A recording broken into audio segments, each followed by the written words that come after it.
ದಲಿತ ನಾಯಕರ ಡಿನ್ನರ್ ಮೀಟಿಂಗ್ಗೆ ಬಿಗಿಪಟ್ಟು ಮುಂದುವರಿತಾ ಇದೆ. ಸೋಲೊಪ್ಪಿಕೊಳ್ಳೋದಕ್ಕೆ ನಾವು ರೆಡಿ ಇಲ್ಲ ಅನ್ನೋ ಸಂದೇಶವನ್ನ ಸಮಯ ಸಿಕ್ಕಾಗ್ಲೆಲ್ಲ ದಲಿತ ನಾಯಕರು ಕೊಡ್ತಾನೆ ಇದ್ದಾರೆ. ಈಗಲೂ ಕೂಡ ಈ ವಿಚಾರವಾಗಿ ಡಾಕ್ಟರ್ ಜಿ ಪರಮೇಶ್ವರ್ ಅವರು ರಿಯಾಕ್ಷನ್ ಕೊಟ್ಟಿದ್ದಾರೆ. ಅವರು ಡೇ ಒನ್ ಇಂದ ಹೇಳ್ತಾ ಇದ್ರು ಪೋಸ್ಟ್ಪೋನ್ ಅಷ್ಟೇ, ಕ್ಯಾನ್ಸಲ್ ಅಲ್ಲ ಅಂತ.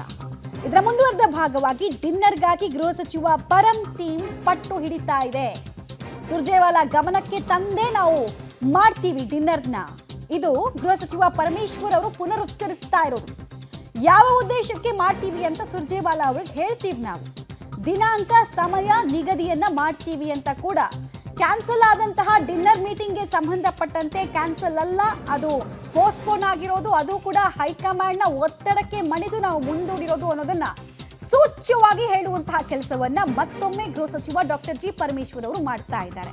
ಹಾಗೂ ಹೈಕಮಾಂಡ್ನಿಂದಲೇ ಈ ಸಲ ನಾವು ಪರ್ಮಿಷನ್ ತಗೊಳ್ತೀವಿ. ಲಾಸ್ಟ್ ಟೈಮ್ ಹಾಸನದ ಸಮಾವೇಶಕ್ಕೆ ಆರಂಭಿಕ ಹಂತದಲ್ಲಿ ಬೇರೆ ಹೆಸರು, ನಂತರ ಅದಾದಂತಹ ರೀತಿ ನಾವು ನೋಡಿದ್ವಲ್ಲ, ಇಲ್ಲೂ ಅದೇ ಫಾರ್ಮುಲಾವನ್ನು ಉಪಯೋಗಿಸಿಕೊಳ್ಳೋದಕ್ಕೆ ಪರಮೇಶ್ವರ್ ಅವರು ಮುಂದಾದಂತೆ ಕಾಣಿಸ್ತಾ ಇದೆ.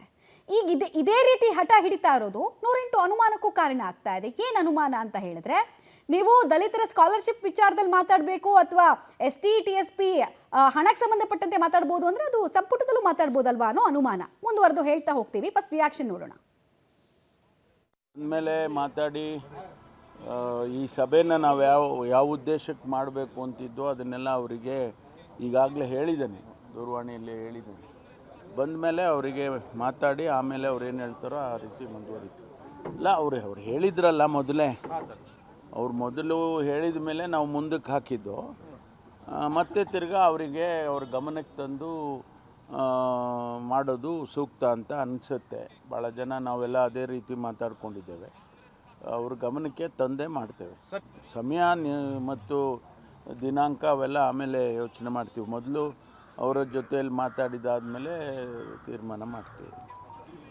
ಅವ್ರು ಬಂದ ಮೇಲೆ ಮಾತಾಡಿ ಈ ಸಭೆನ ನಾವು ಯಾವ ಉದ್ದೇಶಕ್ಕೆ ಮಾಡಬೇಕು ಅಂತಿದ್ದೋ ಅದನ್ನೆಲ್ಲ ಅವರಿಗೆ ಈಗಾಗಲೇ ಹೇಳಿದ್ದೇನೆ, ದೂರವಾಣಿಯಲ್ಲಿ ಹೇಳಿದ್ದೇನೆ. ಬಂದ ಮೇಲೆ ಅವರಿಗೆ ಮಾತಾಡಿ ಆಮೇಲೆ ಅವ್ರು ಏನು ಹೇಳ್ತಾರೋ ಆ ರೀತಿ ಮುಂದುವರಿತು. ಇಲ್ಲ ಅವ್ರು ಹೇಳಿದ್ರಲ್ಲ ಮೊದಲೇ, ಅವ್ರು ಮೊದಲು ಹೇಳಿದ ಮೇಲೆ ನಾವು ಮುಂದಕ್ಕೆ ಹಾಕಿದ್ದು. ಮತ್ತೆ ತಿರ್ಗಾ ಅವರಿಗೆ ಅವ್ರ ಗಮನಕ್ಕೆ ತಂದು ಮಾಡೋದು ಸೂಕ್ತ ಅಂತ ಅನಿಸುತ್ತೆ. ಭಾಳ ಜನ ನಾವೆಲ್ಲ ಅದೇ ರೀತಿ ಮಾತಾಡ್ಕೊಂಡಿದ್ದೇವೆ. ಅವ್ರ ಗಮನಕ್ಕೆ ತಂದೇ ಮಾಡ್ತೇವೆ. ಸಮಯ ಮತ್ತು ದಿನಾಂಕ ಅವೆಲ್ಲ ಆಮೇಲೆ ಯೋಚನೆ ಮಾಡ್ತೀವಿ. ಮೊದಲು ಅವರ ಜೊತೆಯಲ್ಲಿ ಮಾತಾಡಿದಾದ್ಮೇಲೆ ತೀರ್ಮಾನ ಮಾಡ್ತೀವಿ.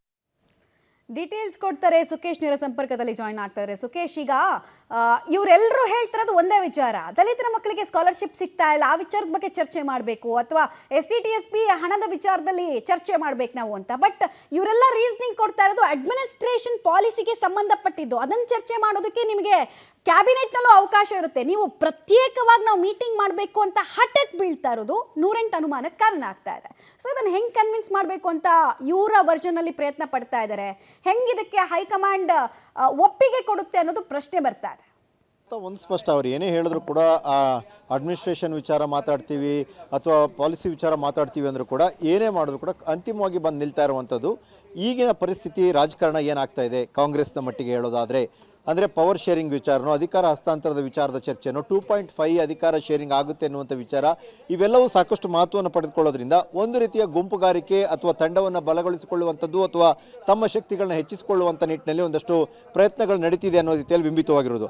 ಹಾಗಾಗಿ ದಲಿತ ನಾಯಕರ, ಶಾಸಕರ, ಸಚಿವರ ಸಭೆ ಮಾಡ್ತೀವಿ ಅಂದರೆ, ಡಿನ್ನರ್ ಪಾಲಿಟಿಕ್ಸ್ ಮಾಡ್ತೀವಿ ಅಂದರೆ ಸಮುದಾಯದ ಹಿತಕ್ಕಾಗಿ ಮಾಡ್ತಾರೆ ಅನ್ನುವಂಥದ್ದು ಅವರು ಕೊಡ್ತಿರುವಂಥ ಕಾರಣ ಅಷ್ಟೇ. ಇವ್ರು ಹೇಳುವ ವಿಚಾರಗಳನ್ನ ಮಾತಾಡಲಿಕ್ಕೆ ರಾತ್ರಿ ಯಾವುದೋ ಹೋಟೆಲ್ ಕೂತ್ಕೊಂಡು ಊಟ ಮಾಡಬೇಕಾದ ಅವಶ್ಯಕತೆ ಇರಲ್ಲ. ಸಹಜವಾಗಿಯೇ ಅದು ಕ್ಯಾಬಿನೆಟಲ್ಲೂ ಚರ್ಚೆ ಆಗ್ಬೋದು ಅಥವಾ ವಿಧಾನಸೌಧದಲ್ಲಿ ಸಭೆಗಳನ್ನ ಮಾಡ್ಬೋದು. ಆದರೆ ಪೊಲಿಟಿಕಲಿ ನಾವು ಒಂದಾಗಬೇಕು ಅಥವಾ ಬೇರೆ ಏನಾದ್ರು ಅವಕಾಶಗಳಿದ್ದಾಗ ನಾವು ನೋಡಬೇಕನ್ನುವಂಥ ಸಹಜವಾದ ಆಸೆ ಆಕಾಂಕ್ಷೆ ಇರ್ಬೋದು. ಅದರ ಭಾಗವಾಗಿ ಚರ್ಚೆಗೆ ಹೊರಟಿರೋದು ಕಾಂಗ್ರೆಸ್ ಹೈಕಮಾಂಡ್ ಕೂಡ ಅರ್ಥ ಮಾಡ್ಕೊಳ್ಳದೇ ಇರೋ ವಿಚಾರ ಏನಲ್ಲ. ಅದೇ ಕಾರಣಕ್ಕೆ ಬಹುಶಃ CM DK ಶಿವಕುಮಾರ್ ಅವರು ಹೈಕಮಾಂಡ್ ಮೂಲಕವಾಗಿ ಈ ಗುಂಪುಗಾರಿಕೆ ಬ್ರೇಕ್ ಹಾಕುವ ಪ್ರಯತ್ನವನ್ನು ಮಾಡಿಸಿರ್ಬೋದು. KPCC ಅಧ್ಯಕ್ಷರಾಗಿ ಅವ್ರ ಕೆಲಸವನ್ನು ಅವ್ರು ಮಾಡಿರ್ಬೋದು.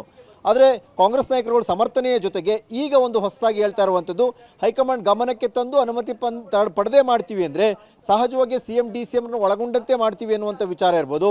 ಆದರೆ ಆ ರೀತಿಯ ಸಭೆ ಆದರೆ ಅಲ್ಲಿ ಸಹಜವಾಗಿಯೇ ಇವರ ಮೈನ್ ಅಜೆಂಡಾ ಏನಿದೆ ಅದು ಚರ್ಚೆಗೆ ಬರಲಿಕ್ಕೆ ಸಾಧ್ಯ ಇಲ್ಲ ಮತ್ತು ಅದು ಚರ್ಚೆ ಆಗುವಂಥ ವಿಚಾರವೂ ಆಗಿರಲ್ಲ. ಹಾಗಾಗಿ ಇದನ್ನು ಹೇಗೆ ತೆಗೆದುಕೊಳ್ತಾರೆ ಅನ್ನೋದು ಕೂಡ ಪ್ರಮುಖವಾಗುತ್ತೆ.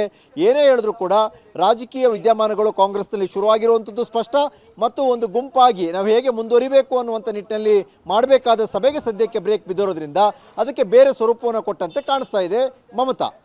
All right.